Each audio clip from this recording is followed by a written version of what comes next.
into our new segment that's going to be Beard Law News. So we just happen to have a cool little video, and then we're going to bring them in.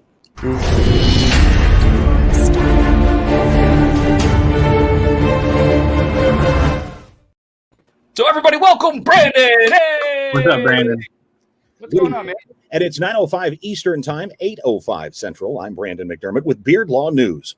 Patrons at a 7-Eleven in Florida were treated yesterday to a lewd display of a 28-year-old woman who allegedly exposed and pleasured herself near the front doors of the convenience store. Police allege that Vanessa Lee Jones did take part in what was called intentional self-gratification while outside a 7-Eleven store around 11 a.m. Wednesday, which begs the question, what is unintentional self-gratification?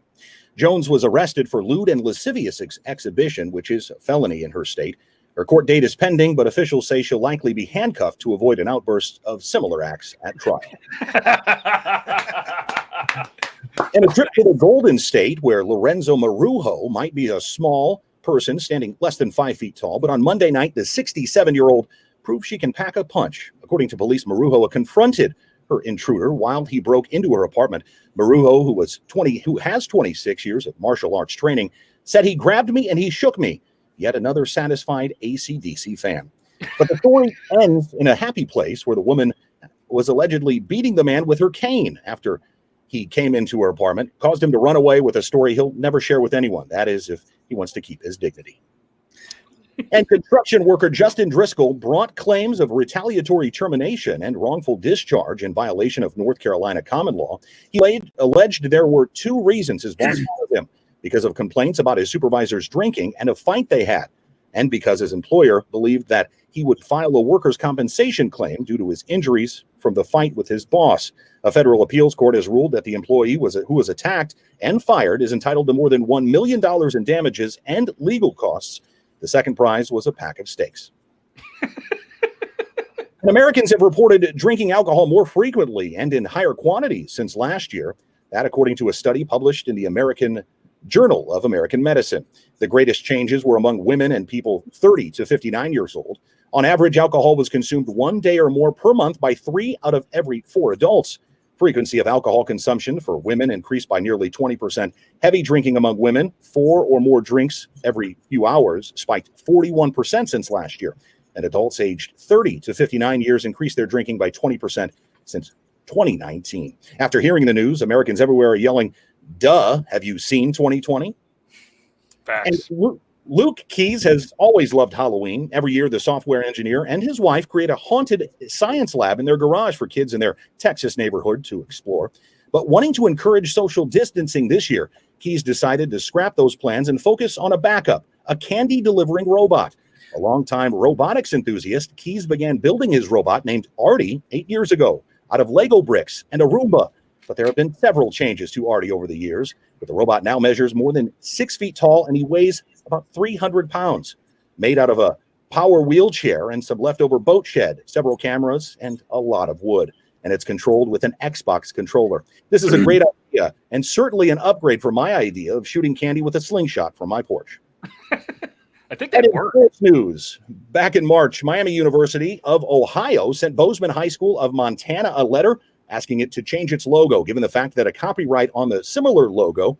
Now the Bozeman school will make the change. Miami of Ohio requested that Bozeman stop using the logo last March, following up with the school as recently as last month. By taking its time, Bozeman would likely get a few years to make the change. Officials at Bozeman, though, have called the move odd for a college team to push a high school team to change its logo, especially since Miami of Ohio doesn't even seem to know what state it's supposed to be in. For the record, no one even knows where Oxford, Ohio actually is. For Beard Law News, I'm Brandon McDermott. Yes. Nice. Nailed it. Nice. Nailed it. Nice. That was amazing.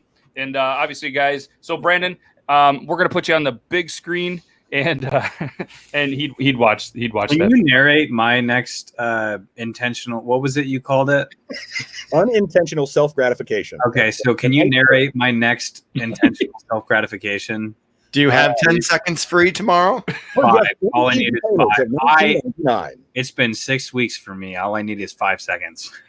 Fair enough. He'll fit you in his schedule. So I'm going to put you on the big screen, Brandon. Tell them where they can find you, on all the social medias. And obviously, guys, if you want Brandon, don't knock all this shit down. Think I can do it? You got it. I got it. Nice. All right, guys, obviously Brandon, he's an author. He's not just an amazing voice. Here's a memoir of his life. So if you guys want, he's going to tell you about it, but I just wanted to show off the picture. And obviously, you guys can check that out. All right, Brandon, tell the people where to find you. You can find me on TikTok at Brandon J. McDermott. I'm on Instagram at McDermott.Brandon, on YouTube at Brandon McDermott Productions. And you can find that book that Matt there showed you there, Abandon Brandon, on Amazon, Amazon.com. And right now we're doing a special. We're helping out 2 families. Every dollar that we raise here until the end of October through PayPal, Venmo, Cash App, that's linked in my TikTok bio. We're donating that to 2 families. We had a follower in our TikTok community who would come in and we'd have conversations in our lives about PTSD and stuff like that. He was a military veteran who took his life on Sunday, and his wife reached out to us and told us how much of a fan he was of the channel. And so we're donating half of all the proceeds we get through the end of October to his widow, their 3 children. And the other half is going to a woman named Carrie Cody, who is also on TikTok and a fan of our page, who is suffering from a rare form of blood cancer. And she has to go into the hospital for 100 days, won't be able to see her daughter as a single mother for 100 days, no Christmas, no Thanksgiving. And so we're going to be donating 50% to one family, 50% to the other family. Every dollar we make, whether it's through things I sell or anything like that, will go to these families. 25% of all my proceeds to my book from here on out also will go to help these families. Awesome stuff, man. That's awesome. And we'll chat offline. I got an idea to help you out a little bit as well, I think. So we'll chat there. Guys, make sure you guys check it out. Check out all the social media. Go follow him, and look forward to having him on the show a lot more. He's going to be a dad, and I forgot how much longer you have. So he's going to be a first-time dad. So when that happens, as you know, with Iron Sanctuary, probably won't see him for just a little bit, but we'll bring him back, and he's going to look a little more refreshed. He's going to look like shit, so it's going to be funny to see. You see how you can barely see my eyes open? It's because of the bags. There's bags underneath bags and on top too. So, yeah. That's always good. Yeah. That's what it's going to look like. Looking forward to it. I appreciate it. Brandon McDermott, everybody, thank you very much, and we'll see you back for hopefully episode number 51. Yes, sir. All right, have a good rest. Thank you, sir. Thank you.